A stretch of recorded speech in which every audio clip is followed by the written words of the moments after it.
नमस्ते मेरे मोटर प्रेमियों। आज हम अपने इंजनों को चिंताप्रद ओपेड के चारों ओर घुमाते हैं, जिसका शीर्षक है फॉर्मूला 1 का सबसे बड़ा झूठ। कार्लो धीरे धीरे हमारे प्यारे खेल के विवादास्पद पहलुओं में मार्गदर्शन करते हैं, प्रसिद्ध कथाओं को खंडित करते हैं और मैक्स वर्स्टापेन और रेड बुल के अद्भुत मौसम पर प्रकाश डालते हैं। उन्होंने हाल ही में हुए और अप्रत्याशित फेरारी की जीत से संबंधित समानताएं खींची हैं और 2008 सिंगापुर ग्रां प्री में रेनो, नेल्सन पिकेट जूनियर और फर्नांडो अलोंसो के बीच धुंधले विवाद में डूबते हैं।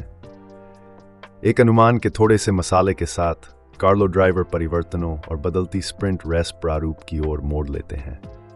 तैयार हो जाइए दोस्तों, हम इस पर एक उत्कट टिप्पणी की सवारी के लिए हैं। हर कोई नमस्ते।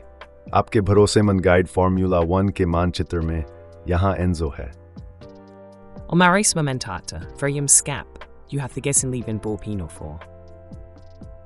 हम हर दिन आपके साथ F1 के लिए जज्बा पर हैं। सदस्यता लेना और नोटिफिकेशन बेल पर क्लिक करना न भूलें ताकि आप कभी भी कोई रेस ना छुएं। पूरी गति के साथ चलिए सीधे इसमें डूब जाएं।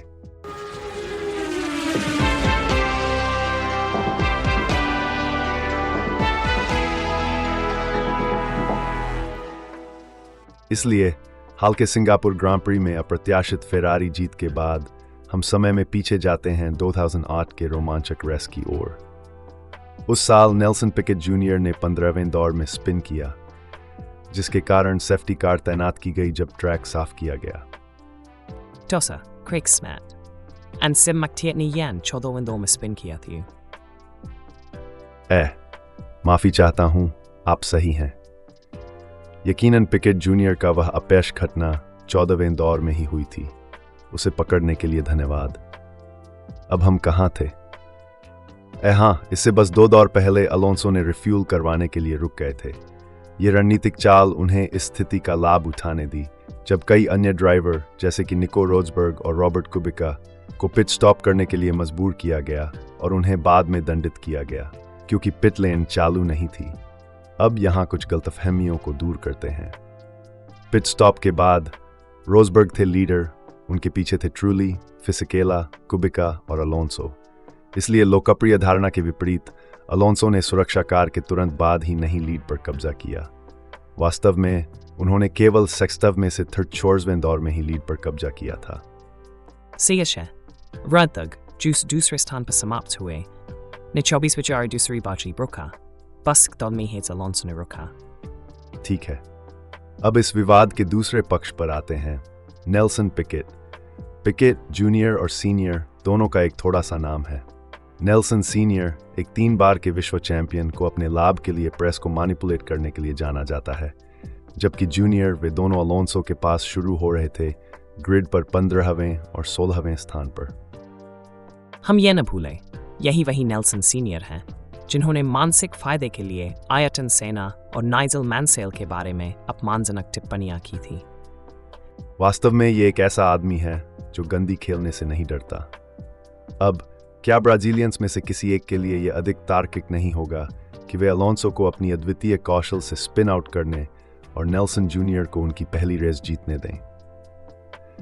इसके बजाय यहां हमारे पास एक सिद्धांत है कि रेनॉल्ट के शीर्ष प्रबंधन ने जूनियर से अपनी जान को खतरे में डालने की मांग की। विशुद्ध सोचे क्या ना, विशेष रूप से अब आप मुझे F1 खास निर्माण की सुरक्षा का ज्ञान रखना। ये निश्चित रूप से क्रैशगेट को एक पूरी नई दिशा देता है, क्या नहीं? बिल्कुल शाब्दिक रूप से। अब ये तीसरी गियर का कोना जहां इस बदनाम स्पिन आउट हुआ, वास्तव में वह मौत के मुंह पर खड़ा करने वाला स्टंट नहीं था, जैसा कि कुछ लोगों ने इसे चित्रित किया है। हम यहाँ 17-24 माइल प्रति घंटा की बात कर रहे हैं। थोड़ा रोमांच तो होता है, लेकिन मौत के दरवाजे पर तो बिल्कुल नहीं खटखटा रहे हैं। ये बेशकीमती हादसे हैं, जैसा कि इसे अक्सर बताया जाता है। बिल्कुल सही। इस कहानी के एक और पहलू की ओर चलते हैं, उस समय FIA की भूमिका की ओर। यहाँ थोड़ा अजीब हो जाता है। क्या आपको ये ख्याल आता है कि फ्लावियो और पैट इतने मूर्ख होंगे कि वे एक युवा महत्वाकांक्षी ड्राइवर से ये कहेंगे, जिसके पीछे एक प्रसिद्ध पिता का समर्थन है, कि वह जानबूझकर टक्कर मारे? Nari Smolna, Jesu संभावित उत्पोषित with Profol Groy. सही है। और सोचिए पिकेट्स अपने अद्भुत भाग्य पर चेशायर बिल्ली की तरह मुस्कान कर रहे होंगे। हालांकि ब्रियाटोरे और सिमेंस को संगठित भूलकर एक संयुक्त स्मृति का लम्हा था और उन्होंने 2009 के गर्मी में अपने सहयोगी को छोड़ दिया। और फिर इंतजार कीजिए, उन्होंने दावा किया कि वे वास्तव में दूसरे ग्रह से आए अजीबोगरीब जीव हैं जो पृथ्वी के खेल कार्यक्रमों के साथीकरण के लिए प्रयोग कर रहे थे। अरे वाह, आपने मुझे उलझियाल दिया था। हाँ, मैंने आपको अच्छे से फंसा दिया ना। लेकिन सचमुच इसके परिणाम स्वरूप परिणाम वास्तव में गंभीर थे। ब्रियाटोरे को एक जीवनकालिक प्रतिबंध मिला, जिसे मोटरस्पोर्ट के इतिहास में किसी व्यक्ति पर लगाए गए सबसे कठोर सजा कहा गया, जबकि सिमेंस को 5 वर्ष का प्रतिबंध मिला, जिसे बाद में फ्रांसीसी ट्रिब्यूनल डे ग्रांड इंस्टेंस ने रद्द कर दिया। काफी कहानी है ना? हे भगवान, मैं तो वास्तव में उस अजीबोगरीब भाग को लगभग मानने लगा था।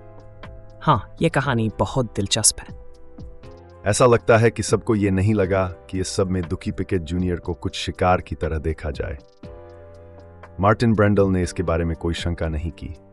उन्होंने सोचा कि जूनियर रेनॉल्ट में उपयुक्त नहीं था और इसीलिए उसे छोड़ दिया गया। काफी कठोर मूल्यांकन है, क्या आप कहेंगे? ये निश्चित रूप से शब्दों को छिद्रित नहीं कर रहा है ना? लेकिन ब्रेंडल ने इस बात से भी आपत्ति जताई कि पिकेट जूनियर ने रेस फिक्सिंग करने के बाद भी गवर्निंग बॉडी ने उसे सफलतापूर्वक बचा लिया। सच है, वहां निश्चित रूप से एक विवाद नोदिस्ता है। और मुझे एक आश्चर्यजनक फोर्ड ड्राइवर परिवर्तन की अफवाहें सुनाई देती हैं फॉर्मूला 1 में। हाँ, ध्यान से सुनेंगे। ओह, अब वह दिलचस्प लग रहा है। लेकिन हम उस खोदने से पहले फॉर्मूला 1 की दुनिया में एक और गम विषय उभरा है। 2002 में प्रस्तुत किए गए स्प्रिंट रेसेज ने काफी हलचल मचाई है। वास्तव में ऐसा हुआ है। नया प्रारूप निश्चित रूप से चयनों को हेला है, लेकिन हर किसी को यह पसंद नहीं है। शुरू ने साल में सिर्फ 3 हफ्तों के लिए पेश किया गया था, लेकिन लगता है कि 2024 कॉल बड़े बदलाव हो सकते हैं। ये बहुत ही पारंपरिक 2 प्रैक्टिस सत्रों की विश्राम सत्रों के विपरीत है। शनिवार की सुबह अंतिम प्रैक्टिस के बाद ग्रां प्री क्वालिफाइंग और रेस होती है। और बेशक ये सभी बदलाव वाणिज्यिक प्रभावों के साथ आने वाले हैं। बिल्कुल सही। नए F1 वाणिज्यिक अधिकार स्वामी निश्चित रूप से अपनी आय को अधिकतम करने की कोशिश कर रहे हैं। रेस कैलेंडर को तो 24 रेसों तक बढ़ा दिया गया है। हमें इन बदलावों को आने वाले मौसमों में कैसे खेलते हैं, इसका इंतजार करना होगा। विलियम, आज इंटरनेट पर क्या चल रहा है? एक उपयोगकर्ता ने नाम रखा है David443610 ने पोस्ट किया है, हास के लिए गुंथर स्टाइनर का विदाई एक बड़ा नुकसान है। ऐसा लगता है कि इसके बारे में एक बहुत ही जीवंत चर्चा चल रही है। ओह, मैं सब कान खोले सुन। क्या गेरियर्स? वेल, एक उपयोगकर्ता ने ज्यूस नामक उपयोगकर्ता ने कहा है, उद्धरण, यदि वे इसका अर्थ है कि हास अब किसी भी रूप में टीम के रूप में और भी कम रोचक है, तो ये निश्चित रूप से सच है। अध्ययश्चिति। हाँ, थोड़ा कठोर है नहीं? ठीक है, बेटी ने जवाब दिया है, उद्धरण, जीन की सुरक्षा के लिए वे हमेशा बजट के मामले में अपने वजन से ऊपर की मार मारते रहे हैं। शीर्ष एरो वाले आदमी चले गए हैं और गुंथर भी। दोनों को मेरी राय में यह प्राप्त था, अध्ययश्चिति। और फिर सर ओंक्सलॉट ने बोला, उद्धरण, जब वे बाकी सबसे अच्छे थे तो उनके पास एक पीयू भी था जिसे पश्चाताप में शायद अवैध माना जा सकता था, अध्ययश्चिति। वास्तव में फेरारी इंजन के बारे में भी एक चर्चा है, जिसमें ड्यूकबॉक्स हीरो ने फेरारी के बारे में एक लिंक साझा की है, जिसमें कहा जाता है कि फेरारी ने ईंधन विसर्जन सीमा संवेदक को धोखा देने का आरोप लगाया है। चर्चा जेमैंटी और ड्यूकबॉक्स हीरो के बीच मर्सिडीज के डैस सिस्टम की कानूनीता पर विचार विमर्श के साथ समाप्त होती है। हमेशा शब्द विषय हो रहे वे क्या और कोई तो महत्वपूर्ण बात है। वेल, एक उपयोगकर्ता न्यूक्लियर कैंडल कहता है, उद्धरण, हास के साथ अगले दीर्घकालिक टीम प्रिंसिपल के रूप में कोमात्सु या जो भी हो उसके साथ क्या कर सकता है, यह देखना दिलचस्प होगा, उद्धरण समाप्त। और एक उपयोगकर्ता नाम Trace60 जोड़ता है, उद्धरण, हास का पूरा बयान कुछ समझ में नहीं आता है, उसे बेहतर परिणाम चाहिए, लेकिन वो टीम में निवेश करने के लिए अनिच्छुक है। उद्धरण समाप्त। दिलचस्प।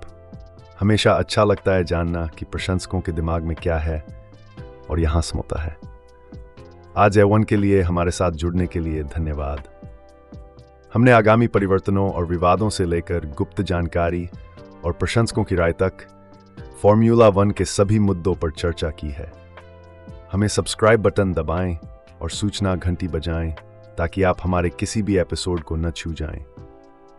यदि आपने आज की बातचीत का आनंद लिया है तो हमें एक टिप्पणी छोड़ें और पॉडकास्ट को अपने सभी दोस्तों, परिवार और फॉर्मूला 1 प्रेमियों के साथ साझा करें।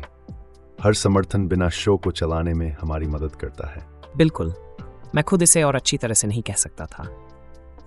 हम F1 के लिए जज्बा पर यहाँ इंजन को रेव कर रहे हैं और गंभीर रूप से रबर जला रहे हैं। आप किसी भी क्रिया से वंचित नहीं रहना चाहेंगे क्या? तो हमारे साथ जुड़े रहें, वही समय, वही स्थान पर। और हे, मैं सुन रहा हूँ कि हमारे पास अगले चिकन के आसपास कुछ बहुत रोमांचकारी चीजें हैं। इस तरह के ट्राइब के लिए निश्चित रूप से। फिर से हम दोनों की ओर से एक बहुत धन्यवाद। हम और तेज गति से आप तो ऑबियत गवदेथ था राइरी सिंगुलर इन बैकग्राउंड। बिल्कुल, और याद रखें दोस्तों, मेटल पर पेडल दबाएं, सड़क पर अपनी नजर बनाए रखें। हमारे चैनल की सामग्री पूरे सोने की है। अगली बात तक अलविदा।